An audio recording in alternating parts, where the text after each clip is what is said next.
Bismillahirrahmanirrahim. Assalamu alaikum dear students. I am your chemistry teacher here. First of all, welcome to class 8.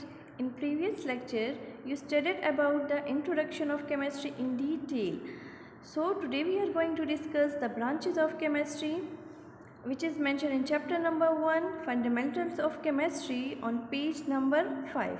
So in chemistry we have the 8 branches like the physical chemistry, organic chemistry, inorganic chemistry, analytical chemistry, industrial chemistry, nuclear chemistry, biochemistry, and the environmental chemistry, which is mentioned on your textbook on page number 5. So in these 8 branches, the 3 branches are very important, or the basic branches like the physical chemistry, organic chemistry, and inorganic chemistry. These 3 branches are the basic branches of the chemistry. So we discuss these 8 branches one by one. Now first of all we discuss about the physical chemistry. Now what is the physical chemistry? Means that is related to the physical world. Related to the physical world, concerned with the relationship between the physical properties of the substances along with the chemical changes in them. Means that it's a relationship between the physical properties and the chemical properties. Now here the question arises, what are the physical properties and what are the chemical properties? So the physical properties means that the substances that we can touch, see and feel. Or the chemical properties means that when the old bonds are broken down and the new bonds are formed, it's known as a chemical properties. So the physical properties concerned with the physical change and the chemical properties concerned with the chemical change. So first of all we know about the what is the physical change and what is the chemical change. Now first of all we discussed that what is a physical change. Physical change means that a temporary change. No new substances are formed. Means when a substances are in a physical change, so it's a temporary change. No new substances are formed. Chemical composition remains the same. In the physical changes, the chemical composition or the chemical composed of remains the same. A substance retain its properties. A substance remain its properties. Now we take the example of ice cream. So when an ice cream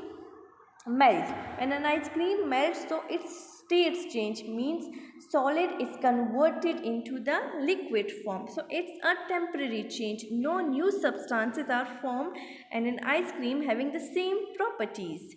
When it is in a solid state or in a liquid state, it have the same properties. The properties doesn't change. So it's a chemical change. Now we have the chemical change. Chemical change means that the permanent change. Physical change means that a temporary change, and the chemical change means that a permanent change.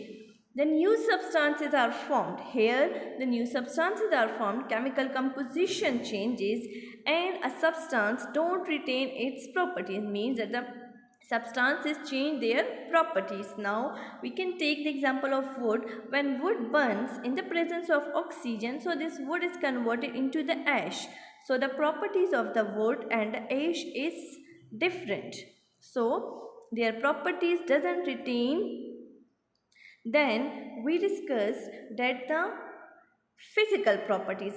The topic is about the physical chemistry, means that the physical chemistry concerned with the chemical properties and the physical properties. Physical properties concerned with the physical change, chemical properties concerned with the chemical change. Now we take the example of water. In water molecule, the physical change or also the chemical change, means that concerned with the relationship of the chemical properties along with the chemical changes. So water is the best example. Here we have the physical change and also the chemical change. So chemical change involves the breakage of the old bonds and the formation of the new bonds. Chemical change means that when the old bonds are broken down and the new bonds are formed.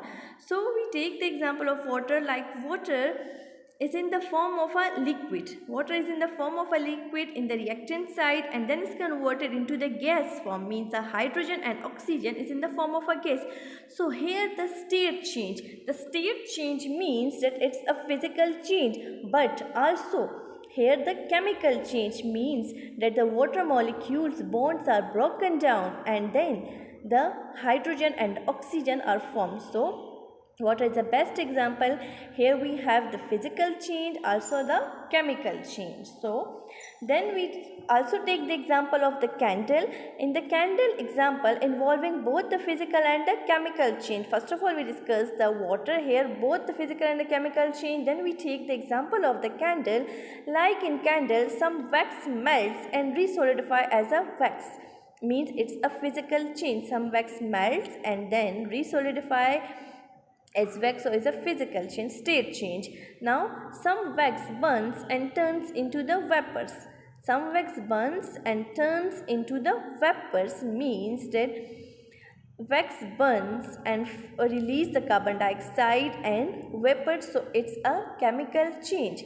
Now we discuss the physical properties in detail, then we move towards the organic chemistry. Now what is the organic chemistry? Study of those compounds which contain the carbon and the hydrogen are called the hydrocarbons and their derivatives. Means in organic chemistry we can study about the carbon and the hydrogen. Carbon and the hydrogen are called the hydrocarbons. Hydrocarbons word is derived from the hydro, means that the hydrogen, and carbons mean carbons and their derivatives. So in organic chemistry we can study about the carbon and the hydrogen compounds. When the carbon and hydrogen compounds, so you can call it that's organic compounds. Then organic chemistry means that the carbon and the hydrogen, and carbon and hydrogen means that the hydrocarbons and their derivatives. Now the examples of the hydrocarbons. Hydrocarbon means that the hydrogen and the carbon. Like we can take the example of CH4, methane. In this methane, carbon and hydrogen is present, so it's a hydrocarbon. Then you can see that the glucose. Then you can see that the glucose formula is C6H12O6, and then the sucrose C12H22O11. So you can see that also in glucose it's an organic compound, but here carbon, hydrogen and oxygen is also present. So in these cases you can check the ratio. The carbon and the hydrogen ratio is greater than the oxygen. Carbon and hydrogen ratio is greater than the oxygen. 12 plus 6 is equal to 18, means 18 ratio of carbon and hydrogen is greater than the oxygen O6. So it's a organic compound. Then you can see also in a sucrose. In sucrose the carbon and the hydrogen ratio is greater than the oxygen, so it's also a organic compound. If you have carbon and hydrogen compound, so it's clear that it's organic compound. But if there is any element is present, so you can check the ratio. The ratio of carbon and hydrogen is greater than the third one compound or third one element. Then you can see that these compounds are not studied in organic chemistry. Like we can see the first one is the carbon dioxide. Carbon dioxide CO2. Carbon dioxide CO2 means that here the hydrogen is absent, so it's inorganic compound. In the second carbon monoxide, hydrogen is also present. In the third one carbonate CO3, it's also the hydrogen is absent. But in the third case, the most important case, like the bicarbonate. In bicarbonate, you can check that it's organic or inorganic compound.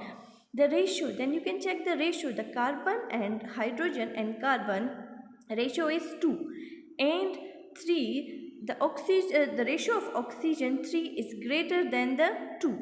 So it's a organic compound, means that the ratio of oxygen is greater than the carbon and the hydrogen, so it's a inorganic compound. So these all compounds are the inorganic compounds, and we can study these in an inorganic chemistry. Then what are the derivatives? What are the derivatives? Compounds that can be arise from a parent compound by the replacement of one atom with another atom or a group of atoms, means that the organic compounds, that the parent compounds, and in these parent compounds the replacement of one atom with another atom, replacement or the changes of the position of the one atom with another atom or also in a group of atoms, so the compound form, it's known as a derivatives. Now we can take the examples, like examples, methane. You can see that the methane is a hydrocarbon because it consists of the carbon and the hydrogen. Four hydrogen and one oxygen. Now here OH group of atoms by the replacement of the parent compounds or the replacement of the atoms or the group of atoms. So OH is a group of atoms, or it's a more electronegative than this hydrogen. So what happens when this OH comes? So this hydrogen is replaced when OH means hydroxyl ion comes near to the molecule, so the H replaces their position, so it forms the methanol. And the methanol properties are totally different from the methane. It's also the organic compound, but its properties is different from the methane. So this methanol is a derivative of the organic compound. This methanol is a derivative of the organic compound. Then we can take the second example. In the second example, you can see that also the methane, and in this methane molecule 3 chlorine comes and replaces their positions and form a chloromethane. Chloromethane means that the 3 chlorine comes and replace 3 hydrogen and form a chloroform, and chloroform is very important for anesthetic purposes. Then it's a organic chemistry, means that in organic chemistry we can study about the carbon and the hydrogen and those compounds which are derived from the organic compounds, means that the derivatives. Now you can see that these are organic compounds, like these are the carbohydrates, proteins, fats. These all are the organic compounds, mean that they consist of the carbon and the hydrogen. Then the origin of the organic compounds are the living things. Means that the organic compounds obtained from the living things. For example, petroleum. Petroleum means that the mixture of the carbon and hydrogen. Mixture of carbon and hydrogen means that the hydrocarbons and these petroleum is obtained from the fossil fuels. What are the fossil fuels? Means that the dead remains of the living organisms. Then we can move towards the inorganic chemistry. Deals with the study of all the elements and compound except the hydrocarbon. All the elements and compound which is present in the nature except the hydrocarbons are the inorganic compounds or the inorganic chemistry. Deals with the study of all the elements and compound except hydrocarbons, means the organic compounds and their derivatives. Now these are the examples of the inorganic chemistry, like NaCl. NaCl means that it's absent of the carbon and the hydrogen, so it's a inorganic compound. Like water H2O, it also an inorganic compound. Hydrogen H2O means that hydrogen is present but carbon is absent. Carbon dioxide, hydrogen is absent. HCl means carbon is absent. So these all are the inorganic compounds. Now the origin of inorganic compounds are the non-living things. The origin of the organic compounds are the living things, and the origin of the inorganic compounds are the non-living things. And these non-living or compounds can be obtained like the NaCl, which is a common salt obtained from the rock and the seawater. MgCl2, magnesium chloride, is also obtained from the sea water. Then the last one is the analytical chemistry. Deals with the study of the qualitative type or kind and the quantitative amount or the nature analysis of matter. Now in analytical chemistry, we discuss about the two main points, which is the qualitative analysis and the quantitative analysis. Qualitative analysis means that the type or kind, which type of items or kind, and the quantity means that the amount or the nature. So, analytical chemistry, analytical word is derived from the analysis. And what is the analysis? Analysis means that the detail explanation of the something. So in here, in this analytical chemistry, we discuss two main points, that is the qualitative and the quantitative analysis. Qualitative analysis means that the type or the kind, means the quality, type or the kind, what type or kind of items or molecules are present in matter. And in the quantitative analysis means quantity, how much mass and the number of these atoms or molecules are present in matter. Like we can take the examples of the qualitative analysis like water and carbon dioxide. In water molecule and the carbon dioxide molecule, first of all we take the example of H2O. In H2O, quality means that what type or kind of elements are present. So in the water, hydrogen and oxygen is present. In carbon dioxide, carbon and oxygen is present. Now this carbon and hydrogen is present in how much ratio and how much mass. So in quantitative analysis, in water, 2 hydrogen and 1 oxygen, 2 hydrogen and 1 oxygen, we can take the ratio.